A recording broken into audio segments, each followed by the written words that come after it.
Kapan pilkada ini dilaksanakan? Gimana ceritanya ada caleg nggak punya KTA? Satu dapil itu tidak akan boleh ada calon. Saya nggak apa-apa, saya nggak ada ruginya orang naik kursi. Ternyata KPU sama DPR sama bupatinya ada main-main. Om Swastiastu. Swastiastu. Assalamualaikum warahmatullahi wabarakatuh. Salam sejahtera buat kita semua. Salam nama budaya. Penggemar NRDP dimanapun berada yang saya hormati. Pada hari ini kita berjumpa kembali di acara berbincang dengan beberapa tokoh di Bali, baik nasional maupun di Bali. Nah, tentunya pada saat ini akan menjelang perhelatan pemilihan legislatif, pemilihan kepala daerah tahun 2024. Pada hari ini kita kedatangan tamu yang terhormat yang sangat penting dalam hal urusan pemilihan, yaitu Ketua KPU Provinsi Bali. Om Swastiastu, Ratu. Swastiastu. Luar biasa. Bagaimana situasi sekarang sibuk-sibuknya ini Ki untuk menjelang persiapan 2024 nih Ki?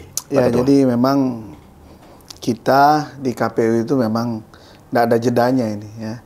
Kita habis pilkada kemarin yang lumayan sukses di Bali, yang tanpa menyisakan apapun permasalahan, dan kita terbaik lah di Indonesia.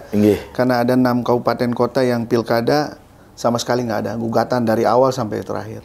Itu pun juga pasti akibat teman-teman di partai sudah mulai berkoordinasi dengan baik dengan KPU, dan kami terbuka dengan semuanya. Ya, Pak Ketua. Kami ucapkan selamat Pak Ketua, karena kemarin memang kami dari Partai Hanura pun melihat bagaimana profesional daripada KPU melaksanakan daripada event yang sangat luar biasa, dan kami tahu KPU Provinsi Bali sudah sukses sekali menyelenggarakan itu. Nah, tentunya mudah-mudahan karena pandemi saat ini Pak Ketua, mudah-mudahan sehat semuanya, seluruh anggota pimpinan, seluruh anggota KPU ke provinsi kabupaten sehat selalu. Ya, saya memang sudah siapkan. Jadi Pak Kade harus tahu bahwa saya ini orangnya nggak mau dadakan-dadakan gitu ya. Jadi semua yang 2024 sudah saya persiapkan. Begitu selesai pilkada kemarin, saya sudah mulai dengan persiapan pileg, pilpres, dan juga pilkada 2024. Karena ini adalah hajatan yang luar biasa. Susahnya nanti kalau kita nggak sehat. Maka dari itu dari awal saya siapkan mulai dari fisiknya, ya. Jadi begitu selesai pilkada saya ajak kemah semua di Bedugul. Mantap. Saya suruh mereka tidur di tenda, supaya fisiknya jelas, dan kemudian setiap minggu kita lakukan goes, olahraga terus. Karena situasi kemarin. Ya, dengan pandemi itu kita berusaha semaksimal mungkin untuk menambah imun dengan itu, dan tentu ini juga untuk persiapan pileg nanti. Kalau KPU-nya nggak sehat, terus gimana nanti? Ya, sekalian juga menjalin suatu... Ya, membuat satu tim yang lebih tangguh. Ya. Karena target kita juga sama, 2024 itu nggak boleh ada sampai ke MK. Ya. Itu yang kita inginkan, supaya demokrasi itu berlangsung di Bali, diselesaikan oleh masyarakat Bali sendiri. Ya, jangan diselesaikan oleh MK. Rugi kita sudah diberikan leluhur kita untuk berdemokrasi yang baik. Iya, benar Ketua. Nah ini Ketua, kita juga kepingin mengetahui, dan barangkali pemirsa juga banyak ingin mengetahui kesiapan-kesiapan dari KPU di dalam verifikasi partai nantinya. Yang pertama, sebelum pencalegan ini semua partai sekarang mempersiapkan, baik partai yang sudah ada di parlemen, baik partai-partai baru, sekarang semua mempersiapkan tentang kesiapan untuk lolosnya partai dalam ajang 2024. Kira-kira seperti apa Pak Ketua? Jadi saya awali dengan isu strategis yang ada lah dulu ya. Yang pertama itu isu kapan pilkada ini dilaksanakan? Kan ini lagi diperbincangkan, lagi hangat-hangatnya, lagi hangat-hangatnya. Jadi kapan, apakah 21 Februari atau 15 Mei? Pemerintah mengusulkan 15 Mei, tentu dengan pertimbangan. Dengan pertimbangan. Ya. Kemudian kami, penyelenggara juga ada pertimbangan. Kenapa harus 21 Februari? Karena kemarin kan kita sempat heboh juga. 28 Februari itu pas galungan. Nah, kita sudah majukan jadi 21. Tentu dengan harapan kita itu siap untuk di Bali. Jangan sampai banyak yang golput atau apa-apa karena hari raya besar. Hari raya besar. Nah, tentu kami punya pertimbangan di KPU kenapa 21 Februari. Kami tidak ingin pertama mungkin kita majukan karena di situ ada hari raya besar ya. Benar, setuju. Maret itu masih ada Idul Fitri, kemudian jangan sampai ini dipakai sehingga masyarakat kita nggak hikmat dalam alasan manusiawi masyarakat tidak hadir ke TPS kan begitu. Kemudian yang terpenting adalah bahwa apabila itu diselenggarakan mundur dari April, maka resikonya bisa nabrak-nabrak nih. Kalau ada sengketa di MK. Iya. Karena penetapan suara secara nasional itu dalam satu SK. Satu aja kabupaten kota belum selesai di MK perselisihan hasil. Maka semuanya nggak bisa ditetapkan hasilnya. Terus bagaimana mau menetapkan calon yang sudah Agustus di 2024 itu sudah mulai pendaftaran calon. Kalau Agustus itu belum selesai. Mari kita lihat, misalnya Mei. Mei, Juni, Juli. Anggaplah Juli baru selesai rekap. Juli 1 bulan di MK. Misalnya ada gugatan. Ya. Juli selesai nggak? Belum ada yang PSU. Belum ada PSU lagi. Agustus bisa. Nah, maka itu yang kami khawatirkan. Tapi kalau itu semua bisa dipastikan bahwa MK bisa menyelesaikan tepat waktu sebelum itu, kita fine-fine aja. Sesuai dengan yang kita nggak mau kan itu. Yang namanya gugatan hukum kan nggak bisa ditentukan ininya. Apakah ada PSU apa tidak? Dan satu kabupaten aja nggak bisa. Semuanya berlaku semuanya. Terus berapa persen yang mengusung di Bali? Partai apa saja kita nggak tahu karena ditetapkan aja belum. Nah ini yang sebenarnya itu isu yang pertama. Yang kedua, tentu kami tidak ingin lagi seperti dulu. Kayak tadi dibilang sipol, ya. Jangan sampai nanti pada saat kita membuat verifikasi faktual, administrasi menggunakan sipolnya ngadat. Maka itu kami siapkan dulu ini. Sehingga kami memang butuh waktu lebih lama. Kemarin kan kami ngajuin 30 bulan, itu usulan dari Bali sebenarnya. Saya yang minta betul waktu Rapim supaya 30 bulan aja dan disetujui di Rapim itu dan diusulkan bersama DPR dan pemerintah. Cuman kayaknya sekitar 25 bulan disetujui. Jadi selamat-lamanya 25 bulan. Jangan selamat-lamanya yang 20 itu dijadikan karena Undang-Undang 7 2017 menyatakan bahwa pemilihan umum dimulai selamat-lambatnya 20 bulan. Kan boleh 25 bulan. Supaya kita siap. Jadi dari partai-partai kayak Partai Hanura gitu misalnya harus siap dulu. Ya. Bahkan kami masalah pencalonan pendaftaran partai politik itu kami sudah siapkan draft bahwa pendaftaran itu boleh dimulai itu ke depan ini. Ya. 20 minggu sebelum ini. Sebelum waktu batas akhir. Jadi ya paling lambat saya bilang 12 minggu gitu ya. 3 bulan. 3 bulan. Berarti bulan sekitar Januari, Februari. Artinya 120 hari. 120 hari, Minimnya 120 hari lah kita bikin. 3 bulan, kalau 120 hari kan 4 bulan. Jadi 4 bulan ini sudah mulai mengisi yang namanya sipol, sehingga waktu mendaftar nanti walaupun waktunya 2 minggu tidak di situ. Tidak di sana. Kita sudah bisa siapkan di sini dan di sana cuman mendaftar doang. Berarti KPU sudah membuka jalan itu. Iya, sehingga persiapan sudah lebih awal kan. Lebih awal. Jadi apalagi pemirsa tahu bahwa kemarin memang banyak partai politik yang notabene sebenarnya fungsinya adalah mensejahterakan rakyat. Tapi kemarin tuh menelantarkan rakyat. Kenapa? Karena KTP itu diambil di leasing, di penjewaan motor, mobil. Sehingga dia nggak tahu ada di PNS. Koperasi. Ada PNS. PNS benar. Ber-KTA. Ada TNI ber-KTA, iya. Sementara jangan disalahkan penyelenggara pemilu kalau itu dicoret. Iya, nah akhirnya yang terjadi begini Pak Kades. Setelah ditetapkan karena dia tidak kena sampling karena nanti sistemnya adalah sampling 10% dari KTA yang diserahkan. Kalau enggak kena sampling dia nggak ngeh bahwa dirinya dia masuk di sipol karena sipol nggak bisa diakses oleh masyarakat waktu itu. Iya. Kita inginkan ke depan akan bisa diakses. Diakses oleh masyarakat langsung. Jadi ada orang yang mau naik pangkat, ya. Itu langsung nggak bisa naik pangkat karena ada di sipol. Di sipol, iya. Ini kenapa ini kok PNS kok bisa jadi sipol. Ya. Nah, akhirnya klarifikasi. Nah, ini yang tidak kita inginkan. Maka itu dari jauh-jauh hari sekarang teman-teman parpol jangan lagi mengulang kesalahan lama. Iya, yang sudah berlangsung. Fungsi utama parpol mensejahterakan itulah. Ya, jadi kalau bukan ngapain dimasukkan orang? Iya, benar Ketua. Nah, itu. Benar, jadi Ketua. itu isu yang berikutnya. Semua sisi itu, aplikasi-aplikasi semua itu akan kita lakukan di depan.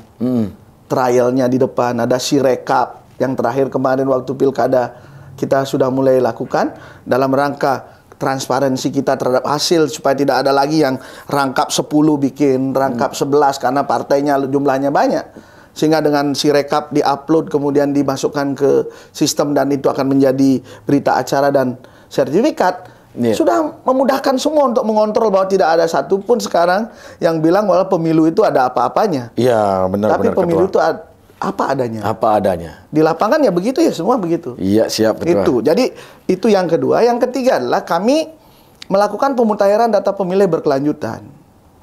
Ya, setiap bulan teman-teman di kabupaten kota melakukan input data dari Dukcapil, dicek, dimasukkan ke data kita. Kemudian 3 bulan sekali mereka melakukan rapat penetapan daftar pemilih berkelanjutan. Sedangkan kami akan merekap 6 bulan sekali. Ini kita lakukan dalam rangka apa?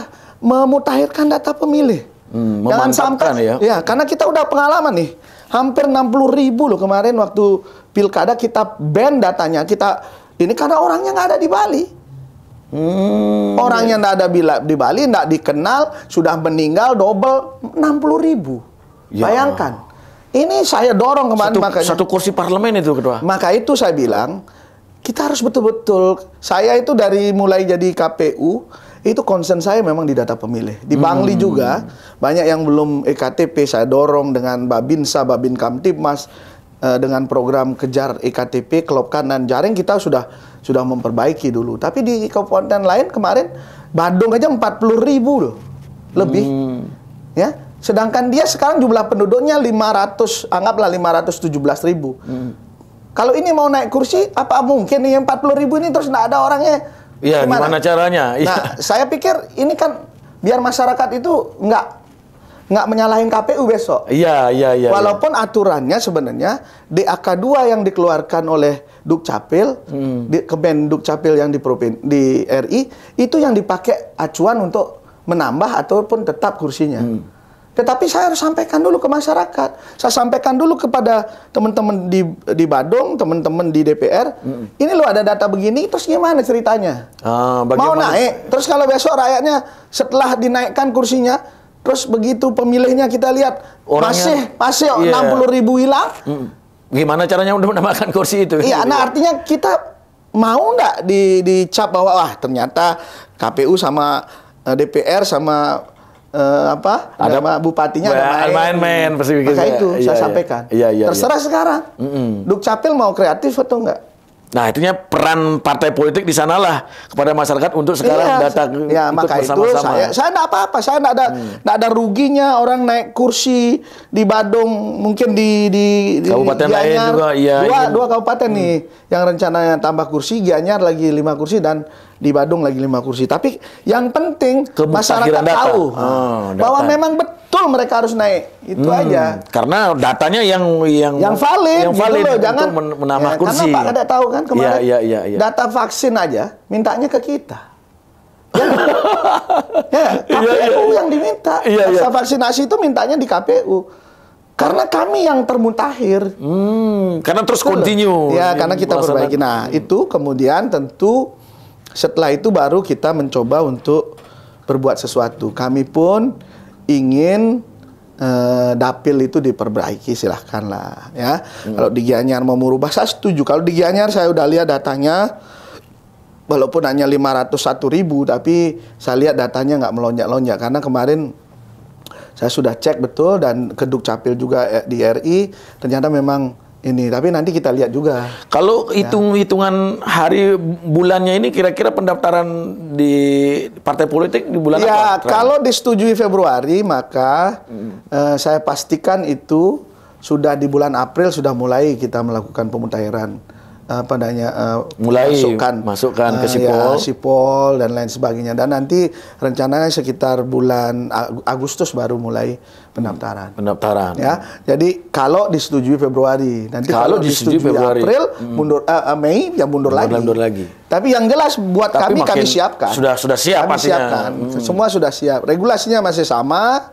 Tentu tinggal mengikuti Undang-Undang 7 2017. Mungkin teman-teman di Hanura sudah tahu lah apa yang harus disiapkan. Yang terpenting adalah KTA, ya pengurus, yaitu pengurus harus di 100% jumlah provinsi, kemudian 75% di tingkat provinsi yang bersangkutan, kabupatennya sudah ada pengurusnya, dan tentu kantornya, ya, karena kemudian 1/1000 atau maksimal 1000 dari jumlah penduduk yang ada yang dibuktikan dengan EKTP. Iya. Kami juga sudah pernah pengalaman kan di partai sudah lolos kemarin dalam silakan verifikasi. Jadi, sekarang yang penting dilengkapi dulu administrasinya. Yang sebenarnya kecil, tapi kalau tidak dijalankan kadang-kadang yang bikin rekening aja susah. Ya. Kemungkinan di tahun 2019 kemarin dengan di tahun 2024 ada perbedaan nggak? Nggak ada. Regulasinya masih pernah dirubah, rencana revisi nggak jadi. Jadi sudah sama. Yang penting bagi kita adalah jangan yang terjadi kemarin itu jangan terjadi lagi orang yang bukan partai politik masuk. Iya. Ya, karena itu luar biasa. Salah satu adalah mereka bisa akhirnya tidak dapat pekerjaan. Sama dengan KPPS kita yang 2019 sudah bertugas dan tidak parpol, tapi karena kemarin dimasukkan tidak tahu. Kemarin dicek di Sipol waktu pilkada banyak penyelenggara kita nggak boleh jadi penyelenggara. Haknya orang untuk mendapatkan pekerjaan juga hilang karena itu. Ini krusial untuk saya, terutama di pendaftaran partai politik. Terima kasih Pak Ketua. Nah, setelah kami bincang-bincang tentang partai politik, sekarang saya melangkah tentang pencalegan Pak Ketua. Ya, tentang problematika caleg ini. Kebetulan ini tidak dialami oleh partai di Hanura saja, tetapi ini semua partai dan pemerintah dan akan ditonton oleh mungkin tokoh-tokoh Bali yang akan ingin berlaga di dalam perhelatan di 2024. Kira-kira bagaimana Ketua? Ya, jadi prinsipnya aturannya masih sama, ya. Caleg itu masih sama, usianya masih sama, kemudian persyaratannya juga masih sama, ya. Cuman saja yang terpenting kemarin yang sempat terjadi di beberapa daerah adalah karena tidak adanya keterwakilan sekurang-kurangnya 30%. Itu yang paling utama. Itu yang utama. Karena itu bicaranya sekurang-kurangnya. Pak Ketua, kok kalau 4 kok harus 2? Ya namanya sekurang-kurangnya. Kurang-kurangnya. Berarti tidak boleh kurang. Kalau 4 itu dimasukkan, misalnya ada gitu, 4, hanya 1 aja caleg perempuan berapa? Kan kurang dari 20%. Secara otomatis yang lainnya gugur. Yang gugur. Ya. Karena begitu itu syarat itu tak terpenuhi, ya, maka 1 dapil itu tidak akan boleh ada calon. Jadi maka itu mulai sekarang mestinya ya mulai dari kader perempuan itu yang mulai minimal lah diajar dulu di kepengurusan partai. Kan? Masuk karena, di pengurusan. Ya, sehingga mereka punya talenta untuk melakukan kegiatan politik. Setelah itu baru di pencalegan. Itu yang terpenting kemarin yang banyak akhirnya baru sadar setelah ada perbaikan. Ya. Jadi kalau sekarang udah disiapin, kalau misalnya dapilnya kursinya 4, ya harusnya cewek 2, nggak bisa 1. Karena itu 25% kalau 1. Kurang kan? Karena bahasanya sekurang-kurangnya 30%. Kalau misalkan 4 ya 2. Ya 2. Iya, kalau gitu nggak usah ngasih calon 4. Kalau 1 ya 25%. Gitu. Iya, benar-benar. Jadi kalau mau ceweknya 1 ya 3 yang diajukan. Kalau 3 ya udah 35% kan, masih sudah lebih. Masih sudah lebih dari 30%. Itu yang di pencalonan, dan tentu banyak syarat-syarat calon. Jangan sampai kemarin ada yang gugur akibat nggak punya KTA. Gimana ceritanya ada caleg nggak punya KTA? Iya, benar. Ya kami gugurin dong, karena itu jelas syaratnya. Jelas persyaratannya ya KTA, kartu tanda anggota partai politik kan begitu. Karena mungkin belum siap di partai. Nah, ini yang saya dorong untuk teman-teman siap. Maka itu saya dengan senang hati kalau saya diundang untuk menyadarkan bahwa 2024 tuh nggak jauh loh kalau kita pikir di partai politik. Wah, karena iya tahapannya sudah mulai di 2022. 2022 sudah mulai berjalan, bukan Jangan 2024. dilihat di 2024-nya. 2024 finishnya. Ya, tapi startnya 2022 sudah itu yang harus mulai dipikirkan. Ya, dan isu setelah itu bahwa kami mencoba untuk melakukan penyederhanaan surat suara. Sekarang ini perlu diketahui bahwa dulu tuh hampir kekurangan bahan surat suara kita 2019. Hampir saja. Untung stok-stok di negara-negara lain bisa dikeluarkan sehingga kita bisa. Kalau itu kekurangan surat suara. Ya, Maka itu memang dibutuhkan, pertama juga karena banyak juga teman-teman di KPPS kelimpungan karena antara orang yang datang dengan jumlah suara satu pemilihan dengan pemilihan yang lainnya berbeda. Pilpresnya lengkap sama dengan yang datang. Pilegnya ini hilang dua-dua gitu. Mungkin aja nggak dimasukkan ke kota, dibawa pulang gitu kan. Iya. Kan bisa jadi. Nah, itu kita coba untuk membuat surat suaranya menjadi 1 atau maksimal 2. Iya benar. Jadi nanti kita rancang, nanti tanggal 2 Desember di Bali akan ada simulasi. Bali dapat nomor 2 setelah Sulawesi Utara. Kami, Sulawesi Utara dan Sumatera Utara akan menjadi daerah untuk melakukan simulasi itu. Pasti kita akan undang perwakilan LSM, kemudian mahasiswa, dosen untuk memberikan masukan. Tentu yang sudah pernah melakukan, apakah ini memudahkan atau justru tambah. Kami sudah punya 2 pilihan dengan mencoblos, ya, dengan mencoblos. Dan kita akan sosialisasikan terus dan nanti mungkin Pak Kadek kalau punya waktu kita dengan teman-teman di Hanura kita bisa siap pelatihan Pak atau Ketua. apa. Ya. Sangat penting sekali ini Ketua. Itu satu hal yang berubah total ya, karena mereka akan dapat satu lembar surat suara jika DPD-nya kurang dari 20. Itu dulu pertama. Akan menjadi 2 lembar jika DPD-nya lebih dari 20 karena nggak mungkin bisa ada sekitar 60 kali 40 jadi surat suaranya. Jadi nanti akan ada mencoblos 1 gambar partai, DPR provinsi, DPR kabupaten. Nomor urutnya ada di situ dan nama calonnya. Jadi 1. Jadi 1. 1 kotak. Sehingga nanti di situ masing-masing partai di sana dia harus mencoblos kabupatennya, mencoblos provinsinya, mencoblos DPR RI. Jadi jelas dalam satu partai dia itu yang mana. Kemudian di atasnya presiden, ya, DPR,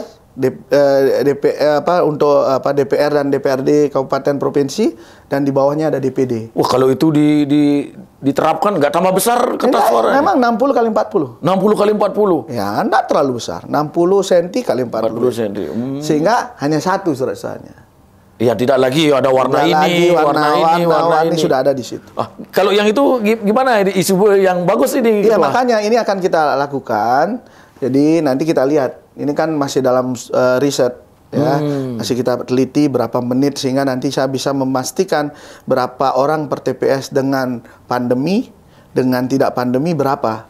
Karena ini kan mengirit luar biasa ini. Benar, Ketua. Pengiritan luar biasa karena kita mencetak 4, tapi sekarang mencetak. Tapi kalau dari pengalaman dulu dengan banyak kertas suara itu waktu buka itu juga waktu buka dan tutup itu juga ya, jadi lama. masing-masing waktu per orang untuk melakukan ini ke TPS, termasuk juga waktu rekap juga penghitungan suara juga lagi buka. Nah, kalau ini kan sekali. Dan ada juga kejadian salah memasukkan yang tingkat 1 dimasukkan ke pusat, yang itu lagi ada kekacauan itu terjadi, Pak Ketua ya. Nah, maka itu kita inginkan itu, mudah-mudahan teman-teman dan masyarakat akan lebih simple. Kami sudah dimudahkan lagi dengan menggunakan Sirekap nanti. Jadi aplikasi di planonya hasil itu yang ada tali-tali itu difoto, ya, kemudian dimasukkan satu persatu. Partai A nomor urut berapa, suara partainya berapa, kita cek semua. Kalau sudah benar, diupload jadilah 1 lembar yang merupakan hasil. Ya, benar, sehingga tidak ada lagi 60 jadi 50, karena itu manual. Rekapannya banyak, nah, dengan model begitu akan masuk ke handphone masing-masing dan sudah sama, tidak mungkin berbeda lagi. Ya, sangat luar biasa Ketua. Ya. Dan pemirsa dimanapun berada ini informasi yang sangat luar biasa. Kita sebagai warga negara wajib dipilih dan memilih, khususnya masyarakat yang sekarang 2024 sudah mempunyai hak pilih, segera untuk mencari EKTP. untuk mencari KTP dan seluruh masyarakat yang berkeinginan untuk maju sebagai calon legislatif untuk siap-siap apa yang disampaikan oleh Pak Ketua KPU Bali yang saat ini yang sudah mempersiapkan lebih awal yang sangat luar biasa. Dan terakhir Pak Ade, isu yang terakhir adalah kami sudah siapkan juga anggaran untuk pilkada. Wah, kenapa Pak Ketua kok cepat sekali baru kemarin pilkada? Ya udah, karena undang-undang menyatakan bahwa akan dilaksanakan bulan November, maka tahapannya tentu dimulai November, paling lambat November 2023. Kalau tahapannya 2023, maka anggarannya mesti ada sudah di 2023. Sekarang sudah hampir 2021 habis. 2022 harus sudah dibahas. Sudah pembahasan, sudah mulai proses di parlemen. 2022 ketok palu untuk anggaran 2023. Ya, kita anggarannya nggak lama. Jadi kami udah siapkan. Kesibukannya sangat luar biasa. Sudah siapkan. Mungkin lembaga lain, teman-teman kita yang lain belum siap. Memikirkan ke sana. Belum siap, kami sudah siap. Di Bali itu mungkin jangan sampai kelabakan Pak Ketua. Iya, kenapa? Apalagi sekarang namanya pandemi. Nyari uang di mana? Jelas masih ada itu bahwa anggaran pilkada itu adalah APBD. Kalau sekarang nggak punya anggaran, makanya saya sangat salut dengan teman-teman kita di Bali, Pak Sekda, Pak Gubernur, dan teman-teman yang lain sudah mempersiapkan perda untuk menyisihkan anggaran yang akan dipakai 2023 itu. Sudah 100 miliar udah disisihkan. Karena saya minta paling tidak 255 miliar. Untuk kita, karena itu nanti ini pun akan ada proses yang beda. Apalagi beda sekali kita sekarang. Tidak mengetahui juga apa pandemi apa belum. Iya, di samping itu kita harus sinkronisasi antara anggaran APBD provinsi dengan kabupaten, karena bersamaan. Siapa yang bayar penyelenggara, siapa yang bayar transport, supaya nggak boleh double anggaran. Double anggaran, kan begitu. Yang ini mana memang haknya? Disiapkan. Yang provinsi yang mana? Yang kabupaten jangan yang mana? sampai nanti ada bupati atau gubernur nggak punya, bupati yang tidak punya uang, kemudian Pak Gubernur nggak bisa bantu, terus gimana ceritanya? Iya. Ini kan di Bali udah mati betul karena pandemi ini kan ya, pemasukan sudah nggak bagus. Maka itu contoh di provinsi ini memang saya harapkan kabupaten kota juga harus segera.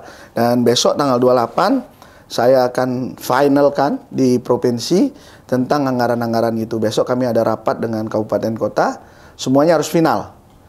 Jadi final rancangan anggaran. Sekali lagi final anggaran rancangan. Dan ini kami lakukan di depan, jangan lagi terulang waktu 4 tahun yang lalu 2018. Berarti di tengah jalan tuh. Pak Ketua, ini pilkada 2024 yang di daerah ini mempergunakan hasil pileg pilpres besok. Pilpres ini yang 2024. Tapi khusus untuk presiden memakai kursi yang parlemen sebelumnya. Oh begitu. Jadi celakanya saya nggak mau lagi, sekali lagi, apalagi di Bali saya banyak lihat di medsos yang ya miring-miring dibilang bahwa ada yang mengatakan bahwa pahlawan APBD gitu, nggak benar ceritanya. Itu pahlawan kesiangan ceritanya. Karena apa? Sebenarnya anggaran itu, untung saja bukan saya yang ketua KPU-nya kemarin. Kalau saya sudah tunda pemilu itu. Jadi nggak ada yang namanya NPHD itu dibahas dulu di DPR dengan legislatif dengan eksekutif. Setelah ada NPHD nggak boleh sewenang-wenang ini merubah. Jadi kemarin itu kan teman-teman kita di provinsi dirubah demikian rupa, uangnya ditarik ini pakai ini. Akhirnya dia bilang ada yang bilang bahwa ada pahlawan anggaran segala macam. Itu justru goblok namanya. Mestinya waktu dibahas jangan setelah ini. Setelah di ujung baru. Ngaku pahlawan lagi penyelamat. Pokoknya di hadapan tidak ada. Sudahlah, saya sudah muak dengan itu, makanya saya bilang kemarin, ayo bahas sekarang. Nanti begitu jadi NPHD jangan macam-macam. Jangan lagi ada tarik kecuali ada mungkin gempa atau apa. Itu kan beda lagi. Pos mayor. Kalau enggak ada apa-apa karena enggak ada kepentingan gubernur narik ini. Wah, saya enggak mau. Kalau gitu, kalau saya dulu itu mungkin sudahlah. Ditunda aja. Wan prestasi kan? Kami sudah usulkan, dibahas sudah, disetujui. Kenapa harus menarik lagi? Kami punya aturan bahwa saya akan mempertanggungjawabkan uang ini Ya. Oh, iya, iya, iya. 3 bulan setelah calon terpilih sudah jelas undang-undangnya. Dan tidak ada KPU kunyit jadi kucit tuh nggak ada. Di KPU apalagi itu sekarang nggak ada. begini Nah, kan. artinya Ya, KPU iya. itu surat suara ya surat suara aja. Kalau dapat murahan tapi surat suara ya kembalikan. Iya, iya, iya. Nggak boleh dana ini dibawa ke uang kantongnya ketua KPU, nggak mungkin Iya, itu. iya, iya, iya. Ya, maka itu saya minta masyarakat cerdas lah. Jadi justru yang ngomong kayak gitu mestinya nggak tahu aturan.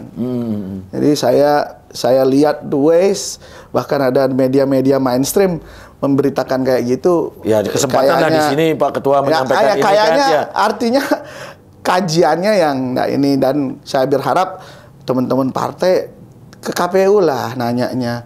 Kan KPU yang tahu. Ya, makanya kita undang Pak Ketua setelah menjelaskan ini rule-nya sudah dipersiapkan. Karena emang hoax itu kan kalau terus-terusan jadi mungkin Jadi benar. kebenaran. Iya, benar, Ini benar. ya masyarakat Bali jangan sampai gitulah. Apalagi saya buka loh, bener. Setiap partai politik kapanpun sampai jam 12 malam Siap saya untuk- siap layani. Iya, iya. Ya, KPU melayani. Bahkan Sudah kami terbuktikan, Pak. Sudah ya, terbuktikan, Pak Ketua. Pak Kadek, saya akan melaunching besok karena kita sudah di zona integritas menuju kita mau ke yang lebih baik gitu ya.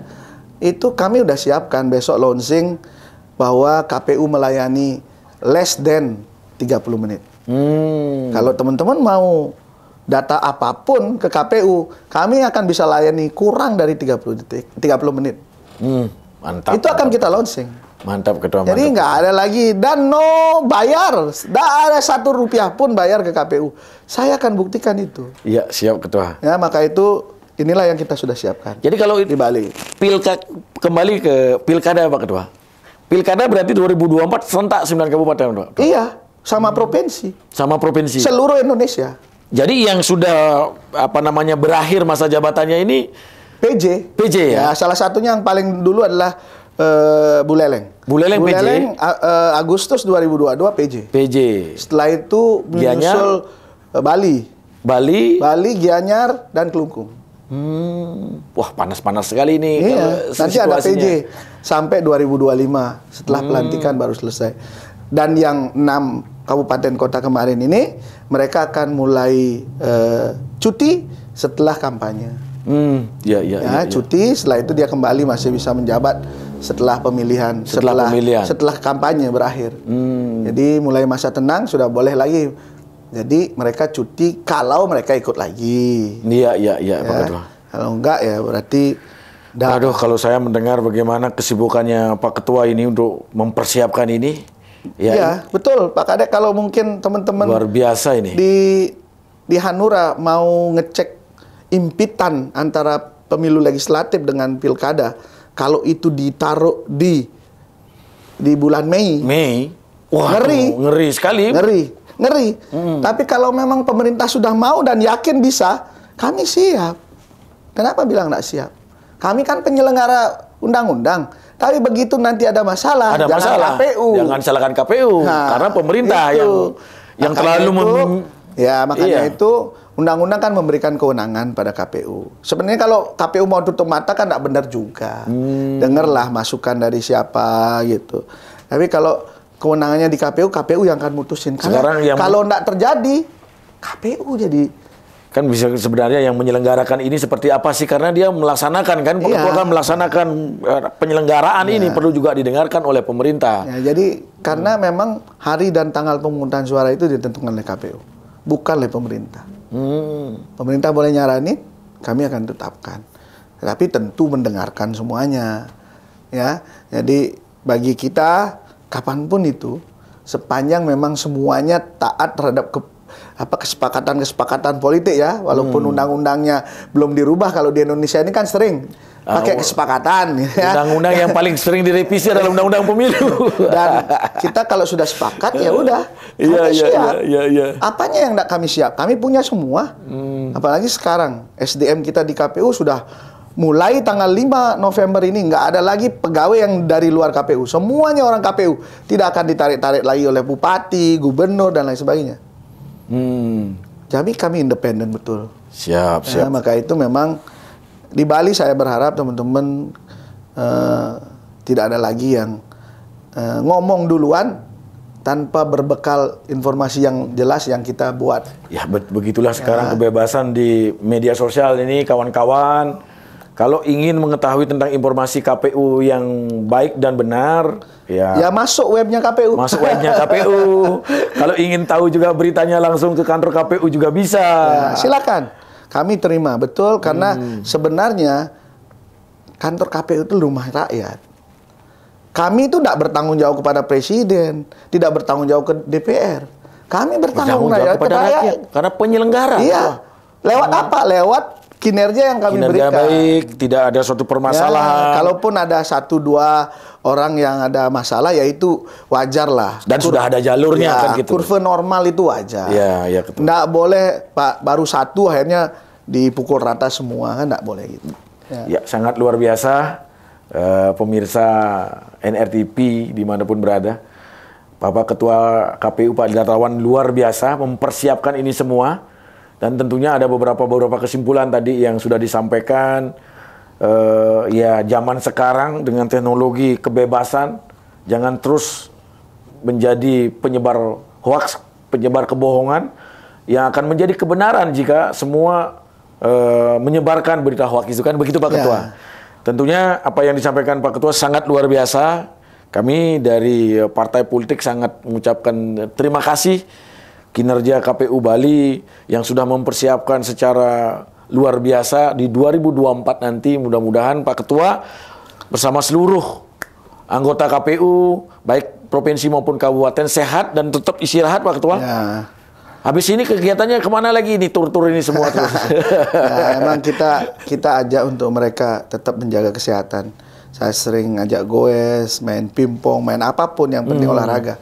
Jadi menyempatkan diri olahraga dalam rangka mempersiapkan fisik Pak Ketua, kita minimal, apalagi pandemi belum berakhir. Benar-benar Pak Ketua. Ini semakin tinggi imun kita maka tidak ada masalah lagi, dan kami sampai saat ini memang pemilu kemarin yang mengkhawatirkan kita semua, memang di Bali nggak ada klaster pilkada kan. Ya, jadi kami sudah sukses menjalankan itu, dan apalagi 2024 kalaupun masih ada pandemi kami udah punya pengalaman. Benar-benar Pak Ketua. Artinya sudah pernah menyelenggarakan bahkan pada saat pandemi. Kita tahu kemarin justru partisipasi masyarakat tinggi jauh lebih tinggi. Iya, pada saat pandemi. Padahal semua bilang, "Oh, enggak usah, nanti tidak ada yang datang." Buktinya? Iya. Karena kita justru sudah meningkat siapkan. Pak Ketua ya. Ya Pak Ketua, terima kasih banyak atas kedatangan Pak Ketua di NRTP. Rumah TV Hanura pada saat ini. Kita menyampaikan ini kepada masyarakat. Mudah-mudahan masyarakat yang mendengarkan ini dimanapun berada, kita bersama-sama menyukseskan pemilihan legislatif di tahun 2024. Terima kasih ya, Pak Ketua. sama-sama. Ige. Ya. Om Santi Santi Om.